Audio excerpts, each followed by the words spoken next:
Good afternoon, the Media News. I am Babatunde Fanuoko. The South-South Caucus of the Senate has held an emergency meeting to bolster support for the tax bills which had divided the National Assembly following contentions over the VAT provisions in the proposed tax reform bills. The development comes as indication emerged that the Senate may get the revised bills, according to a senator who spoke in confidence. However, renouncing their decision in a communique after the meeting, which was held, the federal lawmakers hailed the landmark tax reforms bills, stating that they would enhance national revenue and foster economic stability. Part of the communique signed by Senator Siriaki Dixon, Bayelsa West, revealed that the senators of the Federal Republic of Nigeria from the South-South geopolitical zone met, recognizing the importance of tax reforms in enhancing national revenue and fostering economic stability, and resolved to support the tax reforms bills.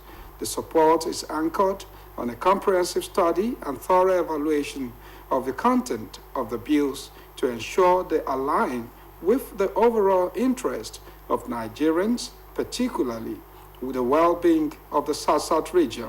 The caucus called for restraint on the part of those bent on introducing sentiments, whether regional, ethnic, or tribal, to a national dialogue, and looks forward to robust interactions and consultations as already commenced by the Senate of the Federal Republic of Nigeria.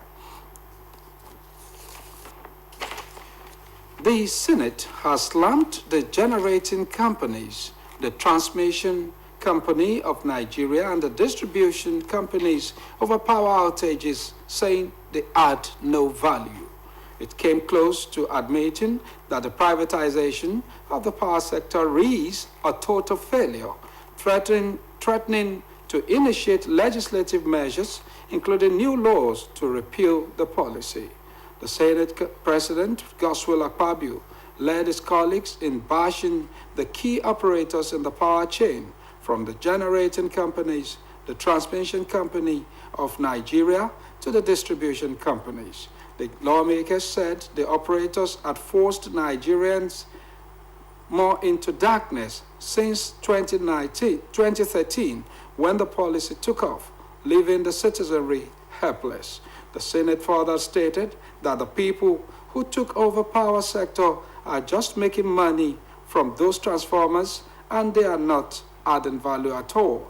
The senators expressed their anger as the report into frequent grid collapse in the country was presented on the floor by the Chairman Committee on Power, Senator Eyinaya Abaribe. Senator Abaribe listed many factors responsible for the frequent collapse of the grid, ranging from aging plants, abandoned projects that cost trillions of dollars, regulatory gaps, security of power infrastructure, vandalism, lack of supervisory control, and data acquisition, to financial prudence.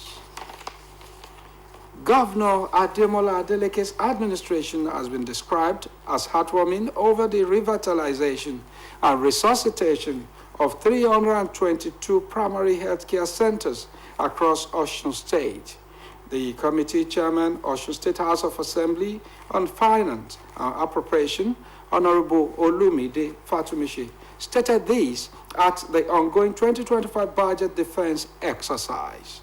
Parliamentary reporter Oluwatosin Oladokun has the details. Health is one of the components that has continued receiving significant attention of the administration of Governor Ademola Adeleke at the ongoing budget defense exercise. Lawmakers, among whom were Honorables Folorunso Modare, Babajide Koforola, Adeyemi Adeome, Adekunle Oladimeji, Taofik Olaiwola, Abiola Ibrahim, and Tajuddin Adeyemi took time to highlight what they described as heartwarming and remarkable efforts of Governor Ademola Adeleke in the state health sector, which they unanimously submitted is top-notch. Honorables Adeyemi Adewumi, Lawrence Adusi, Abiola Way, among others, hedged management of Osun State Teaching Hospital Osogbo to put in place a digitalized method of payment that will lessen the burden of patients that are passing through in the course of paying medical bills. The session afforded the Speaker of the House, Honorable Adewale Egbedo, the opportunity to passionately appeal to health workers in the state to prioritize optimal health service delivery for all, noting that Governor Adeleke's remarkable commitment and dedication towards the well-being of all and sundry is commendable. In his address, the Chairman House Committee on Finance and Appropriation, Honorable Lumide Fatumse Adeleke, amplified the readiness of the state parliament in making sure that public funds are optimally and judiciously used. It's a privilege and honor that I sit before you today as the Chairman of the House Committee on Finance and Appropriation as we gather here for the 2025 Osun State Budget Defense Exercise. It is crucial to acknowledge the significant progress and accomplishments that our government has achieved in the year 2024. The successes record in Osun State are a testament to the dedication, hard work, and vision of all those who are involved in shaping the state's financial landscape. Meanwhile, the Finance and Appropriation Committee has considered budget draft estimates of Osun State University Teaching Hospital Osogbo, Ministry of Health, Osun State Health Insurance Agency, Hospital Management Board, Primary Healthcare Development Board, Osun State Agency for the Control of HIV/AIDS and Heart and Culture. Uluwatosin Oladoban, OSBC News. The presidency has stated that France is not taking over Nigeria's mining sector, solid minerals, or security rights, contrary to speculations on social media. In a statement issued on X handle, Special Advisor to the President of Media and Public Communication, Sunday Dare, clarified that Nigeria did not sign away its mining rights, saying that both countries agreed to collaborate on research, training, and Franco-Nigerian student exchanges for knowledge and skills transfer.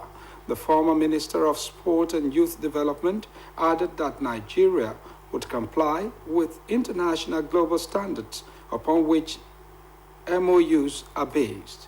During President Bola Tinubu's recent state visit to France, Nigeria and France signed a memorandum of understanding to develop joint projects to promote and diversify both countries' critical minerals value chains in the solid minerals sector. However, the MOU led to speculations online that the European country was planning to take over Nigeria's mining sector and solid minerals. Dare stated that both countries agreed to effectively execute programs and projects to improve the conditions of the local residents affected by mining. And on to sports. Fresh from winning the 2026 ICC T20 Africa Sub-Regional Qualifiers C, Nigeria's male senior cricket team, the Yellow Greens, have continued their unbeaten run at the ILCT 20 Continent Cup in Rwanda with 2 wins so far in 2 games. Nigeria secured a 29-run with win over Botswana at the Gahanga Cricket Oval to mark the second of the tournament, having beaten host Rwanda by 6 wickets in their opening game. While the win over Rwanda was by DLS method reduced over, the triumph over Botswana was thrilling as Captain Sylvester Okpe and Olayinka Olaleye delivered 45 runs each, just as Peter Aho grabbed 3 wickets in the second innings. Botswana's choice to bowl first in the game didn't turn out to their advantage, as Nigeria posted 185 runs for the loss of 5 wickets in 20 overs. Player of the match, Danladi Isaac, who delivered 28 runs from 19 balls, also got 2 wickets in the second innings, just as Aho's 3 plus another one from Ridwan Abdulkarim dismissed the Botswanans at 156 runs for the loss of 7 wickets in 20 overs. And on the foreign scene, Syrian rebels say they have taken full control of a second major city after the military withdrew its troops from Hama in another setback for President Bashar al-Assad. The leader of the militant group Hayat Tahrir al-Sham, Abu Muhammad al-Jalani, declared victory in Hama and vowed there would be no revenge. Earlier, Hayat Tahrir al-Sham fighters and their allies took over Hama Central Prison and released inmates amid fierce battles, while the military said it had redeployed troops outside the city.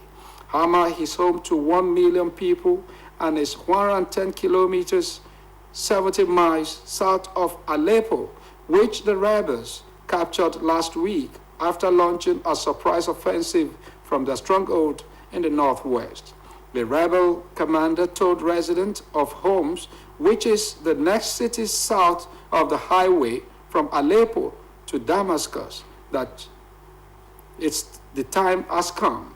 In the past, President Assad relied on Russia and Iran to crush his opponent, but with both allies preoccupied with their own affairs, it is unclear how or if he will be able to stop an advance that could threaten his government's survival. And with our report, we've come to the end of the midday news on OSBC TV. Join us at 3 for the state news. Good afternoon.